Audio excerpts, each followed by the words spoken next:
Hello and welcome to Mandi Makes. Today I'm going to show you how I clean my hair naturally, just using things that most of you will probably have in your kitchens at home. The method I use to wash my hair can be better known as the no-poo method. If you haven't heard of it, it basically involves using baking soda as your shampoo and apple cider vinegar diluted with water as your conditioner. I've been using this method for over 2 years now and it has made such a dramatic difference to my hair. I love it so much, so I just had to make a video and share it with you. It is a bit of a weird thing to get used to, especially when you're used to having shampoo that lathers up, gets all nice and foamy, because the baking soda obviously won't do that. What it does do is remove all the grease, grime and gunk from your hair, leaving it really clean, even squeaky clean, and it doesn't strip all of the natural oils from your hair. It just mostly strips the bad stuff and allows your scalp to regulate its oil production. I have the small container that I keep in my shower, and I add roughly 1 heaped teaspoon.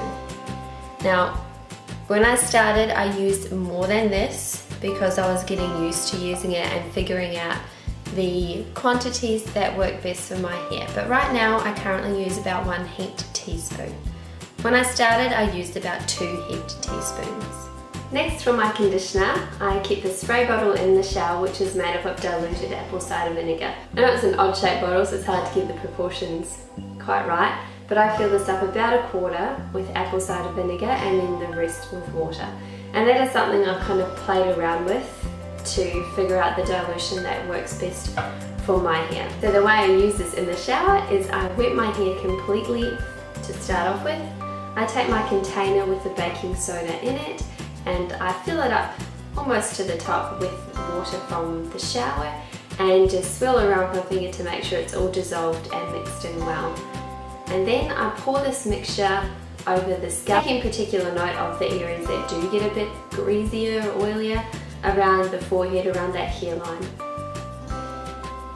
And then I simply massage it in for about 1 minute, and you can feel the difference in your hair. You can feel that the baking soda is cleaning your scalp and getting rid of all the buildup that is on there.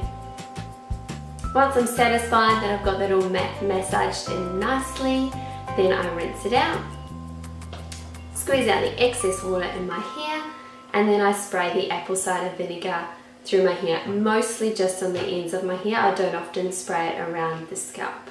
Then I usually let this sit in my hair while I do have the rest of my shower, and then I rinse it all out. Okay, there we go, out of the shower, I've done my makeup. You have to check out my video next week for this makeup look and how I did it and what products I used. So now I'm just going to finish off what I usually do for my hair. So I usually put in some coconut oil. I've sort of towel dried my hair and it's been sitting up in my towel for a little while. So I've got some coconut oil.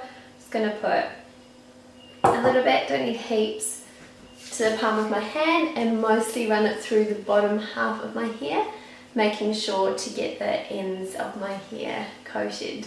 Once I scrunch that all through, I take a wide tooth comb, starting from the ends of my hair, just combing upwards to basically to make sure that oil is distributed evenly through my hair. Okay, and there we have it. That is basically my hair routine, and then I usually just let it air dry naturally. Usually I do wash my hair at night time and I put it in a French braid throughout the night just to keep it all together, and then when I take it out in the morning it's got some nice even waves in it and it's not as frizzy. A couple of important things you need to know about using baking soda and apple cider vinegar to wash your hair is that there is a process that your hair and your scalp has to go through to normalize and naturalize its oil production. It can take up to about 3 months for your hair to regulate its oil production. Commercial shampoos strip all the oil out of your hair, and then your hair has to reproduce more oil than it needs just naturally on your scalp. With the baking soda, it just takes out the grease and the grime and the build-up, and your hair, you may find, I can't talk today, you may find that your scalp will start producing more oil because it's used to having to produce lots. So you may find your hair is oilier when you start trying to wash it with baking soda. This is something you must stick with. If it's something you want to try, you need to try and stick with it for at least 3 months to give it a really good go and to see the benefits of it really working for you. You may want to ease yourself into doing it if you haven't done it or tried it before. Perhaps just swap out one of your weekly washes for the baking soda instead, and kind of slowly wean yourself off your commercial shampoo. Leave me know in the comments below if you have tried this no poo method and if it worked, if it didn't, your experience with it. Or if you have any more questions about it, please feel free to ask me and I'll be more than happy to answer them for you. I hope you give it a go. Give this video a thumbs up, hit that subscribe button, and remember next week's video will show you how I did this makeup look and the products I used for it. Have a great week. Bye!